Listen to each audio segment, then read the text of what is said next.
Have you ever gone to an event for a few hours or maybe even a few days? You get to the end of it and you realize you didn't meet any of the right kinds of people, or maybe you didn't really meet anyone at all. And you start wondering, is this event even worth my time and energy? I mean, you made the effort to leave your home and travel all the way to the event. You figured out all the logistics. If you're flying, you even booked a plane ticket and a place to stay. And now you've arrived. But have you really shown up? Are you clear about your intentions for this event? I mean, high on that list is probably learning new information, right? Because you know that influencers and experts are going to be there sharing their wisdom. But content alone can't be the reason that you're going to the event. You can get amazing content from the comfort of your home through podcasts, webinars, YouTube, and of course, good old-fashioned books. So if you're going to leave your home and travel all the way to an event, it needs to be about more than just content. A 2017 study by the International Association of Exhibitions and Events found that networking was the top driver for why people chose to go to an event. Networking. 76% of people surveyed said that it was all about networking. Events, right? They're about more than just content. They're about the possibilities of connections. A quality event would attract hundreds, if not thousands of people with shared interests. If the power of events is that they convene people, why do you keep finding yourself at the end of a multi-day conference feeling like you didn't make any of the right kinds of connections? Why do you keep finding yourself in those vibrant, chaotic hallways or a bustling reception, unsure of who to speak to or how do you approach them? Can you picture it? The noise in the rooms getting louder as people start clustering together in those small, tight circles. Your heart starts beating faster and you wonder, would anyone hear this if there was a momentary lull in the conversation? Now, on some level, you know that you're at this event to meet people. I mean, you might have even had an idea of who one or two people, but right now, the whole idea of networking, it just feels icky. You don't want to be sold to. You don't want to have to answer that tired question, what do you do? But you're not quite ready to give up on this, whole networking opportunity altogether. But you're really unsure of where to stand or who to speak with. So you head to the edges of the room, a wallflower. You feel like an outsider. I mean, it's clear to you that everyone else here is best friends and they've known each other for ages. Palms are starting to feel sweaty. Oh, what if someone walks over? Now I have to shake hands? You think to yourself, well, I've survived 10 minutes. Do you think anyone would notice if I leave now? This angst you're feeling, it makes a lot of sense.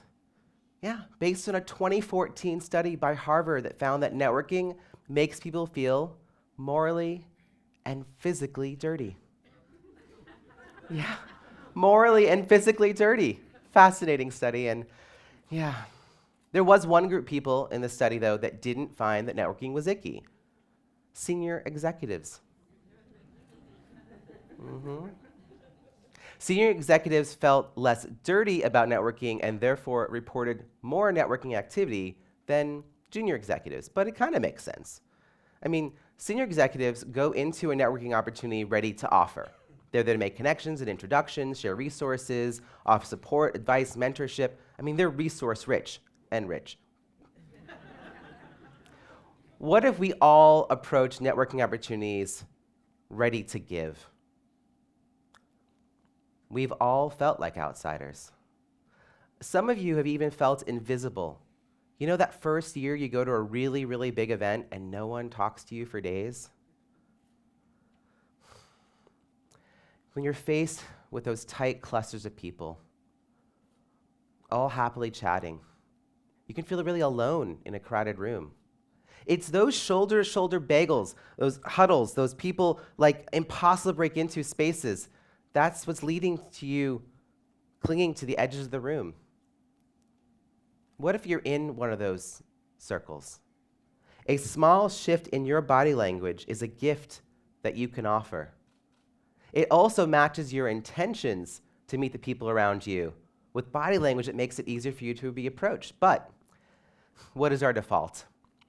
Our default is to stand really closed off. Even one-on-one, we tend to lean in and turn our backs to the rest of the room to not notice or ignore the people who are hovering nearby, trying to join in. Open body language is the key to successfully broadening your network. What do I mostly see? Let's see. A lot of you stand like this. You all know who you are.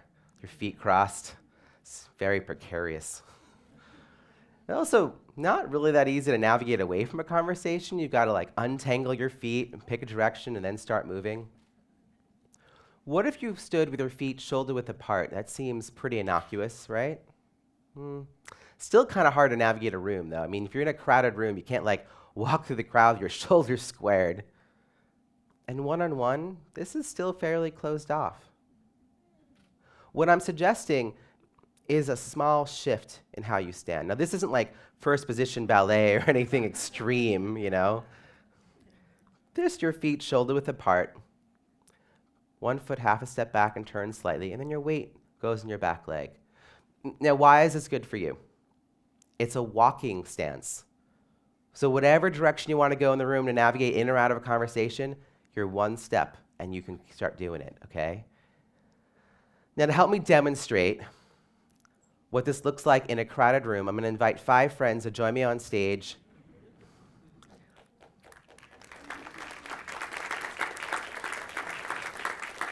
They're going to form a circle and talk about bagels, because everyone's got an opinion about bagels. That's what it's like, right? Everyone's so engrossed in their conversation, they're not noticing that I'm hovering on the edges. No one's giving me an opportunity to come in. There's no easy way to join them. But what if one person opens up their body language and makes space for others to join?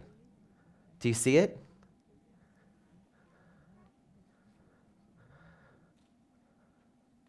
Do you see it? Instead of a bagel, we now have a croissant.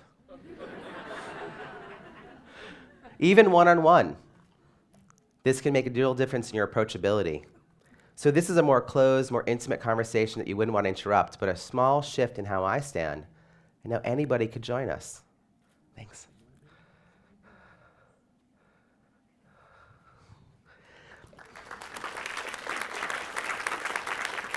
So I want all of you to really take this home with you. I want you to feel what this feels like. And I want you to be able to know exactly how to take this home with you. So I'm going to invite you all to stand just like they are at your seats. You're going to stand with your feet shoulder width apart. Take your right foot and put it half a step back and turn it slightly to 2 o'clock. And then just sort of really lean into your back leg. Feel how sturdy and steady you are. Yeah? Now put your feet back shoulder width apart. And then take your left foot and put it half a step back and turn it to 10 o'clock. If just 10% of the room was more conscious in this way about their body language, the entire room would experience a culture shift. Any event would become more welcoming, and everyone would have an easier time flowing in and out of conversations. The key is to stop bageling and be the croissant.